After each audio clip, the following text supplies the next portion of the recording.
155페이지는 유형자산이에요. 그래서 우리가 일단 초반에 볼 게 유형하고 무형인데 시험 문제는 유형이 좀 더 잘 나오긴 합니다. 무형도 이제 종종 출제되는데 확률적으로 봤을 때는 유형이 좀 더 잘 나오는데요. 두 개의 차이점은 뭐냐면 유형은 1년 넘어요. 무형도 1년 넘습니다. 그래도 둘 다 비유동 자산이에요. 근데 이제 가장 큰 차이점은 뭐냐면 유형이니까 뭐가 있죠? 형태가 있어요. 그래도 우리가 만질 수 있는 거. 그래도 유자가 있을 유자잖아요. 그러면 무형은 뭐예요? 형태가 없어요. 그 다음에 둘 다 영업에 써야 됩니다. 이게 무슨 뜻이냐면 일하는 데 관련이 있어야 돼요. 업무하고. 그래서 무형자산도 업무하고 관련이 있어야 되고요. 그 다음에 효익이 있어야 됩니다. 모든 자산은 효익이 있어요. 그래서 효익의 뜻은 내가 이거를 우리 회사에서 이걸 갖고 있음으로 해서 효과라던가 이익 창출을 할 수가 있어야 됩니다. 왜냐하면 회사에서 뭔가를 가지고 있으면 대부분 가지고 있는 이유가 있잖아요. 회사에서 땅을 샀대. 그러면 땅을 사는 이유는 둘 중에 하나입니다. 하나는 거기에다 건물을 지어서 쓰거나 또 하나는 시세 차익을 노리는 거예요. 그래서 싸게 사서 비싸게 파는 거. 그래서 한때 많은 회사들이 땅 같은 거 되게 많이 갖고 있었습니다. 건물도 그렇고. 근데 요즘엔 이제 팔고 있는 추세긴 한데 왜냐면 지금 같은 경우에는 뭔가 부동산으로 갖고 있는 것보다는 제일 안전한 게 돈이기는 해요. 그리고 최근에 뭐 뉴스나 아니면 인터넷 뉴스 같은 거 보면 광고인지 뭔지 모르겠는데 뭐 어떤 사람이 저거 뭐였지? 은하고 금을 사서 뭐 얼마를 벌었대는 등 뭐 그런 것들 종종 나오더라고요. 근데 항상 이건 알고 하십시오.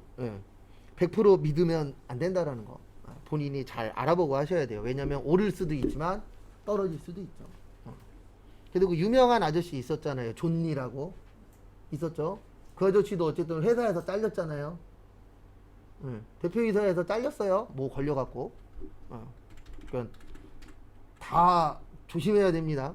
뭔가가 있긴 있더라고요. 그리고 뭐 요즘에 뭐 다시 TV라던가 이런 데 조금씩 나오시긴 하시는데 어쨌든 기존에 있던 회사에서는 잘리셨어요. 걸려갖고 뭐 하나.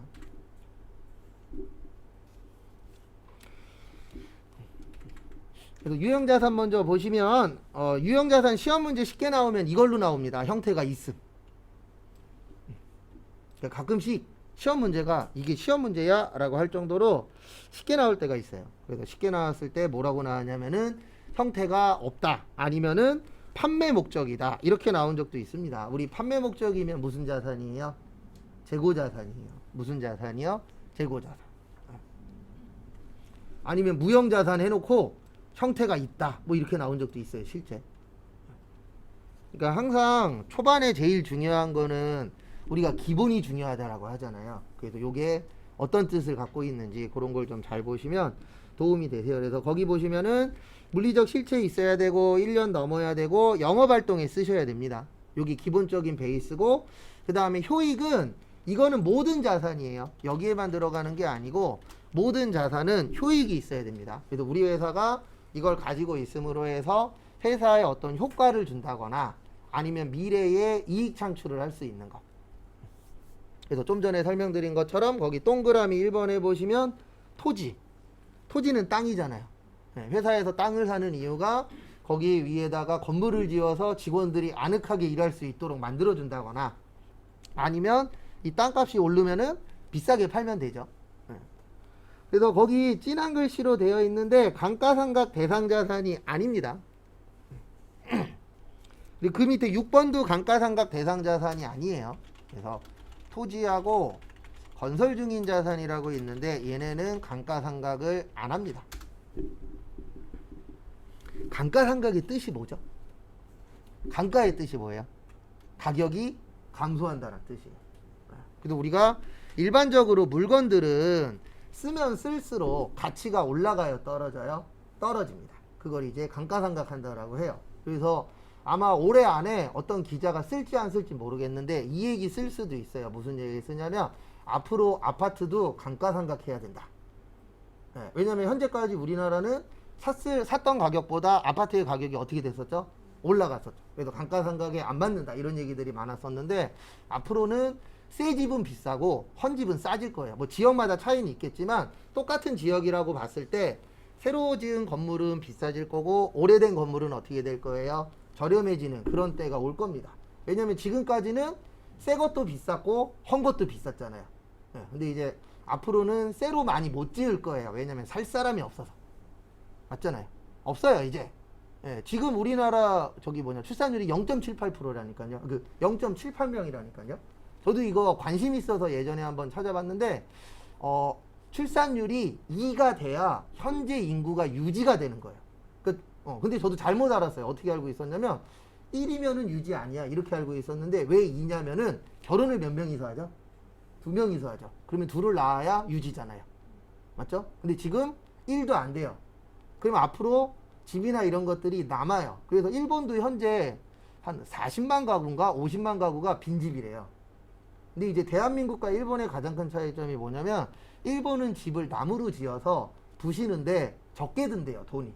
근데 대한민국은 다 콘크리트로 지어갖고 부시는데 돈이 많이 들어요. 왜냐면 부셔야죠. 그 다음에 그 폐자재물들 버려야죠. 이게 다 돈이잖아요. 네. 그리고 대한민국에서 이제 앞으로 건설 쪽은 좀 줄어들 것 같아요.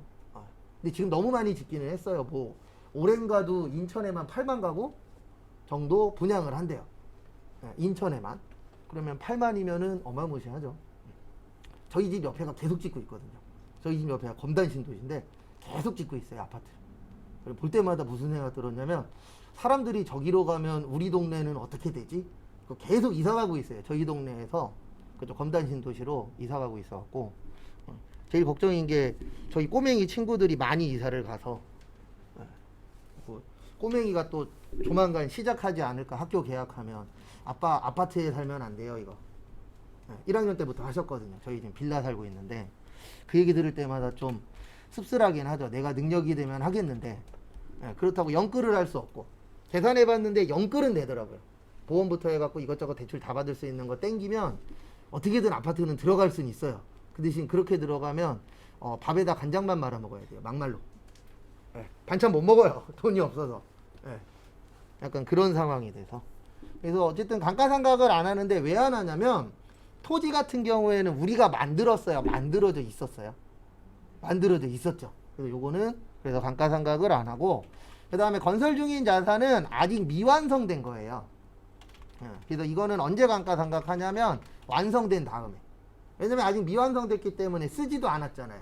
그리고 얼마인지도 모르죠. 완성될 때까지는. 그래서 완성된 이후에 감가상각을 한다. 이렇게 되어 있습니다. 그래서 요것 또한 3, 5년에 한 번씩은 나와요. 다음 중 감가상각 안 하는 것을 고르시오. 뭐 이런 식으로 해서 출제가 되긴 합니다. 그리고 거기 토지 밑에 보시면 세 번째 줄에 보시면 이 토지하고 건물은 두 가지로 나누어져요. 그래서 영업용이면 토지 건물이고요. 영업용이면 토지 건물이고 이게 투자용이나 비영업용이 될 수도 있어요. 그래서 투자용이나 비영업용이라고 나오면 무슨 부동산이요? 투자부동산. 이거 시험 문제 나오면 잘 틀립니다. 여러분들. 근데 왜 잘 틀리냐면은 자주 안 내요. 그러다 보니까 토지하고 건물이 나오면 머릿속에서 뭐라고 신호를 주냐면 이거 토지 건물이야 이렇게 신호를 줍니다. 근데 이게 무슨 용이란을 보고 구별을 할 줄 아셔야 돼요. 그래서 토지를 샀는데 투자용으로 샀대. 그러면 토지라고 쓰시면 안 되고 뭐라고 쓰셔야 돼요? 투자부동산. 그런 게 시험 문제예요. 왜냐면 시험에서 뭐 특별히 낼 게 있나요? 저런 거 내는 거지.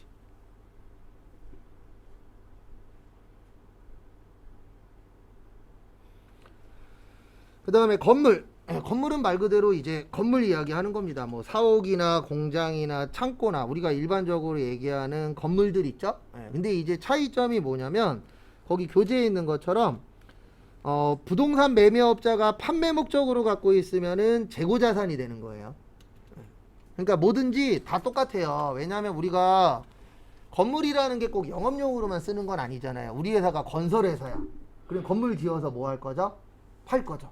그래서 판매 목적이면 무슨 자산이 되는 거예요? 재고자산. 그 다음에 영업용이면 유형자산. 그 다음에 투자용이면 무슨 자산이요? 투자자산. 이런 식으로 이제 목적이 무엇이냐 거기에 따라서 같은 물건이더라도 다 달라집니다.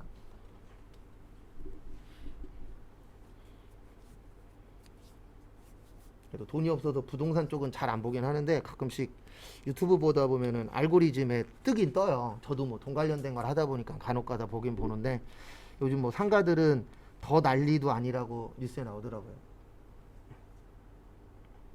근데 요즘 뉴스가 재미가 없어요. 맨날 나오는 거는 물가 오르고 있다, 빨강하고 파랑하고 싸우고 있다, 부동산값 떨어지고 있다, 주식 난리다, 물가 오르고 있다, 다 이거라 옛날보다 더 재미가 없어지는 것 같아요. 그리고 저희 꼬맹이도 뭐 9살이시긴 하지만 뉴스 보자 그러면은 딴 거 틀어요. 재미없다고. 그 다음에 구축물. 구축물은 이건 시험엔 잘 나오진 않는데 요걸 구축물이라 그래요. 토지 위에 정착된 것 중에서 건물을 제외한 나머지. 네, 그러니까 뭐 다리, 뭐 교량 같은 거 있죠. 그 다음에 뭐 굴뚝. 우리가 봤을 때 저거는 건물이야 이렇게 얘기 안 하는 것들 있죠. 그런 것들은 다 뭐라 그래요? 구축물이라고 해요. 그래서 거기 뭐 교량, 갱도, 정원 설비 뭐 그런 것들. 그래서 땅 위에 있는 것들 중에서 건물이 아닌 거 그런 걸 구축물이라고 하는데 저희 시험엔 거의 안 나와요. 왜냐면 구축물을 갖고 있을 일이 일반적인 회사들이 거의 없기 때문에 시험에선 잘 안 됩니다. 그리고 요거 두 개 잘 나와요. 기계랑 차량 운반고. 그래서 저희가 시험 볼 때 저희가 이제 전산회계 1급하고 전산세무 2급을 준비할 건데 시험 보실 때 저희 전제 조건 중에 하나가 제조회사로 나와요. 그래서 법인의 제조회사 이렇게 나옵니다.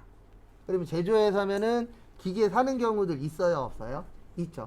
그러면 기계장치가 되는 거고 그 다음에 자동차 관련된 것들은 차량 운반고 그리고 거기 승용차, 트럭, 버스라고 되어 있는데 거기에다 요거 하나 적어주세요. 이륜 자동차 요거 얘기하는 겁니다. 오토바이. 오토바이도 차량 운반고예요. 그리고 이제 가끔씩 이거 물어보시는 분들이 있으세요. 한 3년에 한 명씩 있는데 자전거 회사에서 사주면 뭘로 처리하냐? 솔직히 저도 몰라요. 네, 자전거는 되게 애매합니다. 그래서 그거를 차량 운반구로 보기도 그렇고 네.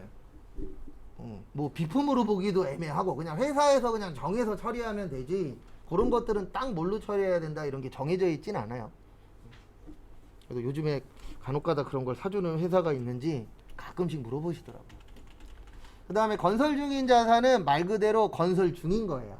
아직 완성 안 된 거. 그래서 미완성일 땐 건설 중인 자산이 되는 거고 완성되면 뭐가 되는 거예요? 건물이 되는 거예요. 왜냐면 대부분 건설 중인 자산은 건물 관련돼서 나오거든요. 그래서 현재 건물을 짓고 있다. 미완성됐다. 예, 그런 식으로 나오면 건설 중인 자산입니다. 그래서 이게 완성이 되면은 뭘로 바꿔주는 거세요? 건물로. 그거 참고하시고. 그 다음에 156페이지. 비품은 원래 잘 나와요. 그래서 뭐 책상, 의자, 복사기, 컴퓨터, 뭐 에어컨 그런 것들을 다 뭐라 그래요? 비품이라고 표현합니다. 그 다음에 유형자산의 인식기준 보시면은요, 거기 보시면 거기 진하게 밑줄 쳐져 있죠? 그래서 경제적 효익이 있어야 되고 그 다음에 원가를 신뢰성 있게 측정할 수 있어야 됩니다. 우리가 중요한 것 중에 하나가 신뢰성이에요. 믿을 수 있어야 됩니다.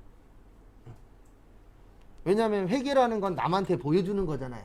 그러면 남한테 보여줄 때 그 수치는 믿을 수 있는 금액이어야 되겠죠. 그래도 내가 1,000만 원 주고 샀어. 그러면 회계 처리할 때 얼마로 처리해야 되는 거예요? 1,000만 원. 왜냐면 실제 거래된 금액이 그래도 믿을 수 있는 금액이잖아요. 그래서 얼마 전에 뉴스 보는데 이건 공무원들이 욕먹어야 돼요. 아파트값 올리려고 장난치고 그런 것들 잡아내면 잡아낼 수 있는데 말도 안 되는 게 1년 전에 5억에 거래를 했대요. 만약에 그래 놓고선 1년 후에 취소가 말이 돼요? 말이 안 되죠. 맞죠? 아파트값 올리려고 장난친 건데 1년 전에 5억에 샀습니다 라고 국가한테 신고를 한 거예요. 그리고 1년 후에 5억에 안 샀습니다 라고 신고한 거예요. 결론적으로는 가격 띄우려고 장난친 거예요. 그런 건 제재해야 되지 않아요? 라고 저는 생각하는데 그냥 그렇게 됐다라고 뉴스에 나오더라고요. 그래서 야 이거는 결론적으로는 정치인들이 문제구나. 그런 건 정치인들이 법으로 만들어야죠. 근데 그분들 그쪽에 관심 없어요. 왜냐면 자기 친구들이 그러고 있을 거니까. 왜냐면 정치인들 주변에 많아요. 네, 저희 처남이 공무원이라 그랬잖아요. 인천시청에 있을 때 어느 정도였냐면 뭔가 오잖아요. 사람이. 그러면 전화가 오던가 사람이랑 같이 온대요. 그러니까 전화가 오면은 시의원이나 구의원이나 국회의원이 전화 온대요. 오늘 누구 가니까 잘 부탁한다고. 실제로 지금도 뭐 공정이 어쩌고 저쩌고 하는 지금도 그런 연락이 온대요. 실제. 근데 다행인 게 저희 처남이 앞뒤 꽉 막힌 사람 중에 한 명이거든요. 전 그런 사람이 공무원 해야 된다라고 생각을 해요. 뭐 누구한테 연락을 오든 신경도 안 쓰고 그냥 다 돌려보냈대요. 왜냐면 어차피 안 해줄 거니까. 저희 그 처남이 예전에 담당했던 게 아무나 해주는 건 아니었거든요. 다 돌려보냈다 그러더라고요. 근데 그런 전화가 아직도 실제 온대요. 아니면 손잡고 온대요. 같이. 그래갖고 어쨌든 이게 가면 갈수록 떨어지고 있긴 하죠. 뭐든지 뭐 나오면 못 믿겠어요. 일단은 옛날에는 믿고 봤는데 이제는 못 믿겠어요. 뭔 얘기 나오면 이거 혹시 뒷돈 받은 거 아니야? 뭐 있었던 거 아니야? 항상 이렇게 돼버려서. 그래서 신뢰성 중요합니다. 회계에서도. 그 다음에 유형자산의 취득 원가인데요. 거기 빈 공간에다가 요거 하나만 적어주세요. 제가 계속 쓸 겁니다. 이건 나올 때마다. 매입 시의 부대 비용은 원가 처리한다. 그 다음에 단기 매매 증권 살 때만 900번대 모여 수수료 비용. 그 다음에 팔 때는 그냥 비용. 그래서 부대 비용은 시험 문제 나오면 세 가지밖에 없어요. 샀냐, 팔았냐, 단기 매매 증권 샀냐.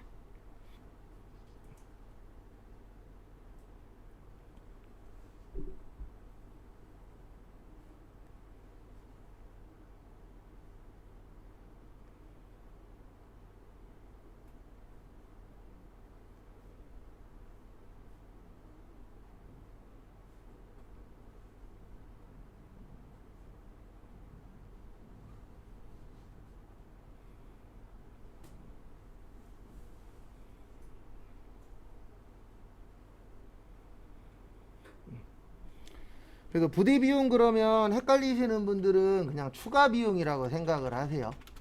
부대 비용 그러면 추가 비용. 그래서 시험 문제에 제일 많이 나오는 건 매입 시에 들어가는 매입 시에 운반비 같은 거.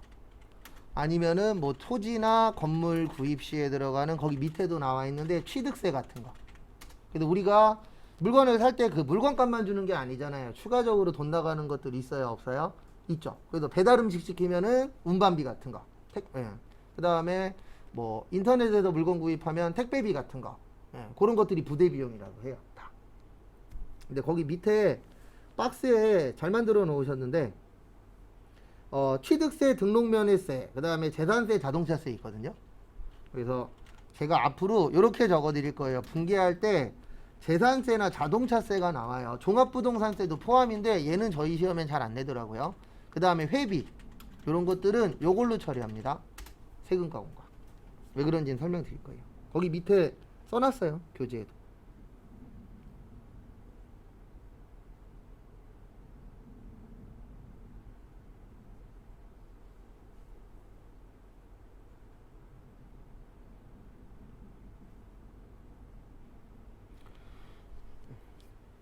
그래서 우리가 재산세나 자동차세나 종합부동산세를 뭐라고 부르냐면요. 이거를 보유세라 그래요. 무슨 세라 그래요? 보유세. 그래서 내가 보유하고 있으면 내는 세금입니다. 그래서 재산세 내려면 뭐가 있어야 돼요? 재산이. 자동차세 내려면 자동차가. 종합부동산세 내려면 부동산이 많아야 돼요. 비싼 걸 갖고 있어야 되니까. 근데 항상 재밌는 거는 왜 이거 얘기 나오면 솔직히 대한민국에서 종합부동산세 내는 사람보다 안 내는 사람이 더 많거든요. 댓글에서 싸웁니다. 근데 제 장담하는데 싸우는 사람 중에 이거 내는 사람 몇 명 안 될걸요? 대부분 안 내는데 대신 싸워줘요. 참 착해요. 대한민국 사람들이. 그런 거 보면 원래 이거 내는 사람들이 싸워야 되잖아요. 근데 안 내는 사람들이 항상 싸웁니다. 관련 없는 사람들이 항상 싸워요. 보면은. 그래서 보유세라, 보유세는 현재 내는 게 아니고 나중에 내는 거예요. 내가 보유하고 있는 중에. 그러면 매입 시가 돼요? 매입 후가 돼요? 매입 후가 되죠. 매입 후에는 그냥 비용 처리하라고 되어 있어요. 그래서 세금 낸다 그래서 세금과 공과고, 그 다음에 이제 가장 많이 헷갈려 하시는 것 중에 하나가 요거예요. 회비. 회비는 세금이 아니거든요. 근데 왜 세금과 공과로 처리하냐면 회비를 처리할 수 있는 계정 과목이 없어요. 없어요. 일반적으로. 그러다 보니까 과거부터 어떻게 했냐면 그냥 세금과 공과로 처리하자. 그래서 옛날부터 세금과 공과로 처리해서 회비는 지금도 세금과 공과로 처리합니다. 이거를 일명 관습법이라 그래요. 그래서 옛날부터 이렇게 처리했으니까 지금도 너무 틀린 게 아니면 이렇게 하자. 그래서 그런 것들을 무슨 법이라 그래요? 관습법.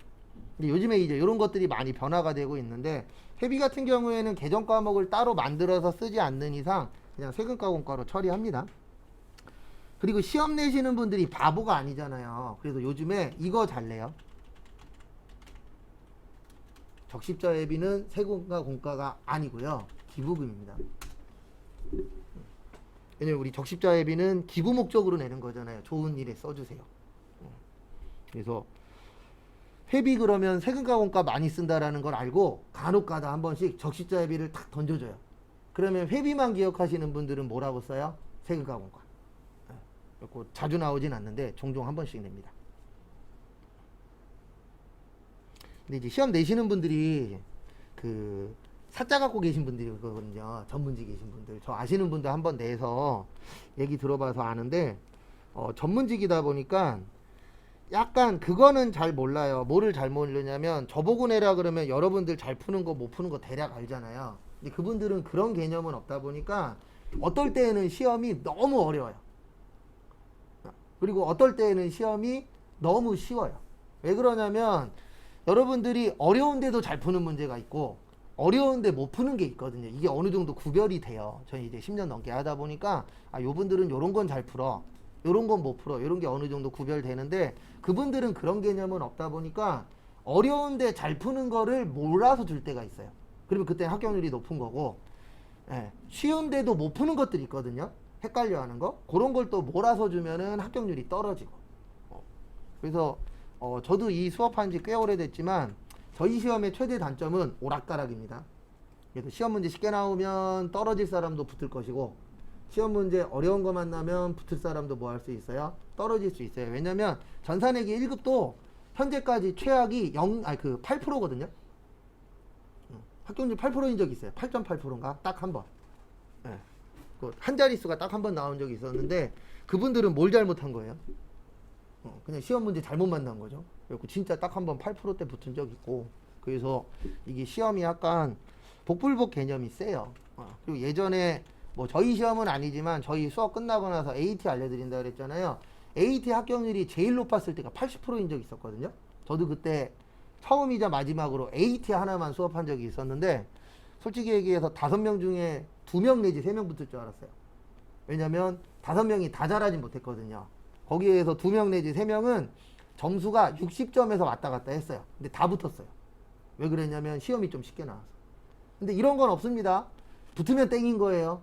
몇 점으로 붙었냐도 중요치 않아요. 왜냐면 이력서에다가 자격증 몇 점 합격, 이런 거는 토익이나 토플 뭐 이런 것만 쓰잖아요. 일반 자격증은 합격 불합격만 쓰기 때문에 합격률이 몇 프로였냐 이런 것도 상관없습니다. 그래서 약간 그런 운은 좀 있어야 돼요. 그래서 좀 그런 게 좀 종종 보면 안타깝더라고요. 왜냐면 저분은 누가 봐도 붙을 사람인데 시험 문제 잘못 만나갖고 떨어지시는 분도 있고, 저분은 누가 봐도 떨어질 사람이었는데 시험 문제 잘 만나서 붙은 경우도 있고. 근데 이거는 확실합니다. 시험 문제 잘 만나든 못 만나든 회사 가시면 공부 따로 해야 돼요. 그냥 되는 건 아무것도 없더라고요. 그 다음에 앞에 보세요. 유형자산 취득 이후의 지출인데 요거를 다른 말로 수선이라고도 해요. 그러니까 우리가 산 다음에 돈 나갈 때가 있어요. 그러면 대부분 고쳐서 돈 나가는 겁니다. 그래서 우리 회계에서는 수리라는 말 안 쓰고 수선이라는 말을 써요. 그래서 두 가지가 있는데 자본적 지출이 있고 수익적 지출이 있습니다. 그래서 앞에 잠깐 보세요. 거기 교재에도 잘 나와 있어요. 그래서 자본적 지출은 이걸 하면은 내가 돈 벌 수 있는 거예요. 그래서 증축이 뭐죠? 층수를 높이는 겁니다. 그래서 우리 보면은 한때 이제 재개발 이런 것들 많이 했잖아요. 재개발이 대부분 뭐였냐면 3층짜리 부시고 막 7층으로 짓고 이런 것들 했어요, 안 했어요?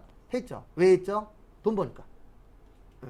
그거면 돈 벌 수 있잖아요. 왜냐면 자리가 되게 좋은 자리야. 근데 3층짜리 아파트야. 부셔서 10층으로 지었어. 그리고 나머지 7층을 뭐 할 수 있죠? 팔 수 있죠. 예. 그리고 그분들은 기존에 살던 사람들은 새 아파트에 살 수 있으니까 좋은 거고, 그 다음에 건설회사는 나머지를 자기들이 분양해서 돈 벌 수 있으니까 좋은 거고. 그래서 증축하면은 자본적 지출. 그 다음에 내용연수 증가. 내용연수 헷갈리시면 이렇게 기억하세요. 사용기간.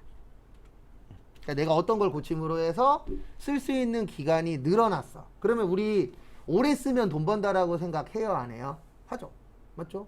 그래서 대부분 보면은 물건 하나 사면은 오래 쓰려고 다들 노력을 하잖아요. 그 이유가 뭐예요? 어차피 새 거 사봤자 큰 차이가 없잖아요. 뭐 새로운 기능이 있어봤자 내가 쓰지도 않는 기능들이 훨씬 더 많으니까. 그래서 저는 솔직히 새 거 별로 안 좋아해요. 왜냐면 애지중지해야 되는 것도 있고, 그 다음에 어차피 사봤자 쓰는 건 맨날 똑같아요. 핸드폰 보면 기능 엄청나게 많죠.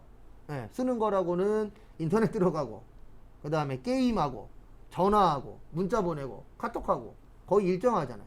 예. 그래서 예전에 노트원 처음 나왔을 때도 사봤는데 뭐 거기 뭐 그림 그리는 기능이 있잖아요. 예, 얼마 안 쓰고 가장 큰 문제는 펜이 도망가요. 예, 그 펜 툭 하면 잊어버리고. 그 이후로는 새 거는 너무 최신식은 안 사게 되더라고요. 왜냐면 사도 거기에 있는 기능을 내가 쓸 줄도 모르고, 그 다음에 쓰더라도 그냥 잠깐 하고 끝이더라고요. 그래서 내용 연수가 길어지면은 돈 버는 효과가 있죠. 그 다음에 엘리베이터 설치. 우리 엘리베이터 있는 아파트가 비싸요? 없는 아파트가 비싸요? 당연히 있는 게 비싸죠. 빌라도 똑같고. 그래서 엘리베이터가 있냐 없냐에 따라서 가격 차이 납니다. 그 다음에 앞으로 중요할 냉난방 장치 설치. 그래서 이제 전기요금하고 가스요금 다 오르는 건 확정이죠. 이미 일부는 올랐고. 그래서 냉난방 장치를 어떤 거 쓰느냐. 그래도 요즘에 저게 유행이래요. 어저께 뉴스에 나왔는데 그 캠핑용 난방 그걸 사서 집에서 하신다라는데 조심하셔야 될 건 하나밖에 없습니다. 잘못하면 불나요. 가정용 난방기구보다는 어쨌든 그런 부분에 좀 더 취약하기 때문에 쓰시는 분들은 그런 건 좀 조심하셔야 될 거라고 뉴스에 나오긴 하더라고요. 근데 어쨌든 요즘에 너무 비싸니까. 그 다음에 마지막으로 용도 변경. 용도 변경은 뭐 이런 거 생각하시면 돼요. 이건 썼다 지울 건데, 만약에 내가 갖고 있었던 땅이 있어요. 근데 이게 농지였어요. 농지는 원래 뭐만 지을 수 있죠? 농사만. 근데 이게 상업지로 바뀌었어. 아니면 주택지로 바뀌었어. 참고로 저희가 있는 여기가 상업지입니다. 상가들 있잖아요. 네. 그래서 상업지나 주택지가 되면은 가격이 올라요, 떨어져요? 올라요. 그래서 매번 신도시 발표하면은 뉴스에서 이런 거 나옵니다. 어느 국회의원이 거기에 땅을 갖고 있더라. 아니면 어느 국회의원의 친척이 거기에 땅을 샀다더라. 왜 그러냐면 농지일 땐 싸거든요. 근데 상업지 주택지로 바뀌면 돈 엄청나게 올라가요. 그러면 앉아서 뭐 버는 거예요? 돈 버는 겁니다.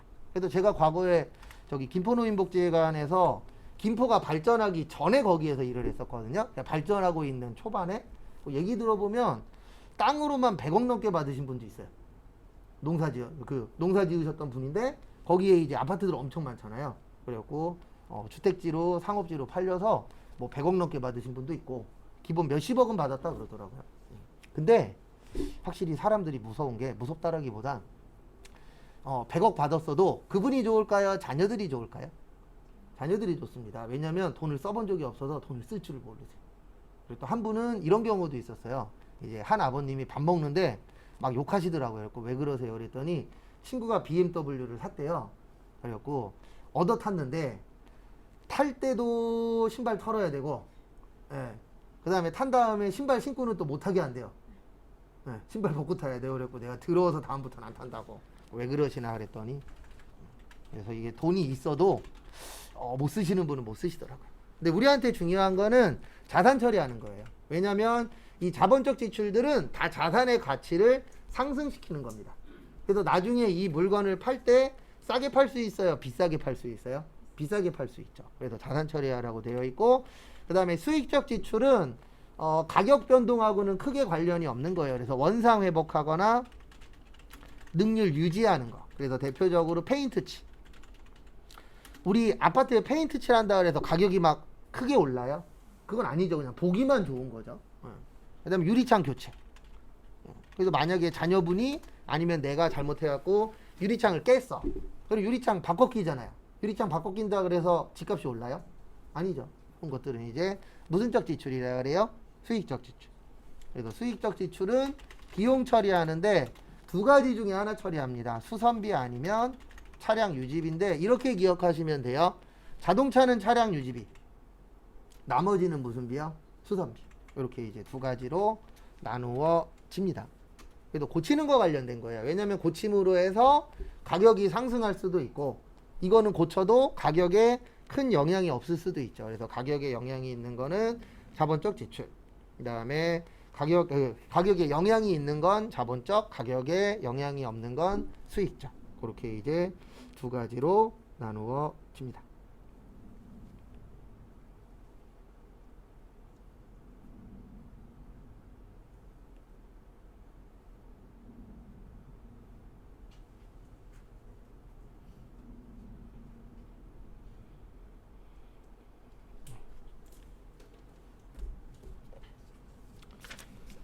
그 다음에 158페이지는 쉬었다 봐야 되겠구나.